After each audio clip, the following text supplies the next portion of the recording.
Sveiciens! Mani sauc Luīze, un es jums pastāstīšu, kāpēc ir vērts piedalīties biznesa simulācijas spēlē Prezidents, atskatoties uz manu iepriekšējo gadu pieredzi.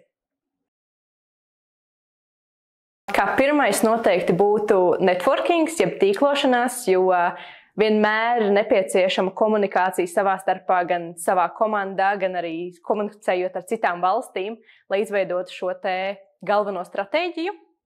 Tad otrais noteikti būtu tas, ka vienmēr jāpieturās pie galvenā plāna, jo, ja kādā brīdī kaut kas nojūg, tad pienāks situācija, ka to izjutīs katrs komandas loceklis. Un kā trešais noteikti būtu spēja inovatēt kaut ko jaunu, jo tikai tā var radīt pašas labākās idejas un arī beigās iespējams gūt peļņu no tā. Kaut kādā veidā es vienmēr nonācu šajās situācijās, ka man ir jādarbojas tieši sektorā, kas man varbūt ne īsti patiktu.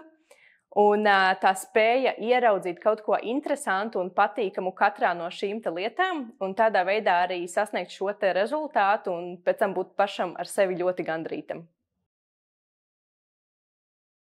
Šī spēle noteikti aizrauja ļoti neparedzamu biznesa vidi, kas ir gluži tāpatās kā reālajā dzīvē, ka tu nekad nevari plānot uz priekšu. Protams, tu vari saplānot nedaudz, bet biznesa pasaule mainās katru sekundi, minūti, stundu.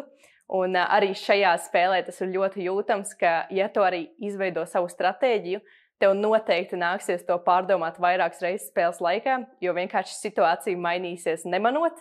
Un faktiski viss, kas tev tiks izdomāts, būs kaut kādā veidā jāpamaina vai arī jāuzlabo, lai noturētos pie esošās biznesa situācijas. Tas, ko es esmu personīgi dzirdējusi no spēlētājiem, tieši no biznesa spēles Prezidents, ir tas, ka visi vienmēr atzīst, ka šī spēle ir ļoti jaudīga, ļoti interesanta, bet arī ļoti stresa pilna, bet pozitīvā nozīmē, jo šīs ir 2 dienas, kuru laikā tev ir ļoti aktīvi jādarbojas līdzi visiem, notiek miedarbības starp valsti un valdību, kā arī uzņēmumiem un finanšu sektoru. Un pēc šīm 2 dienām tu noteikti varēsi iet mājās ar ļoti lielu gandarījumu sajūtu. Ka vienmēr viss miedarbojas savā starpā un ir pat simbiozes attiecības, jo uzņēmumi nevar pastāvēt bez valsts vai finanšu sektora, un tieši tāpatās tas ir no viņu puses, jo valsts nevarēs pastāvēt bez uzņēmumiem vai finanšu sektora, un finanšu sektors nevarēs pastāvēt no uzņēmējdarbības vai arī valsts.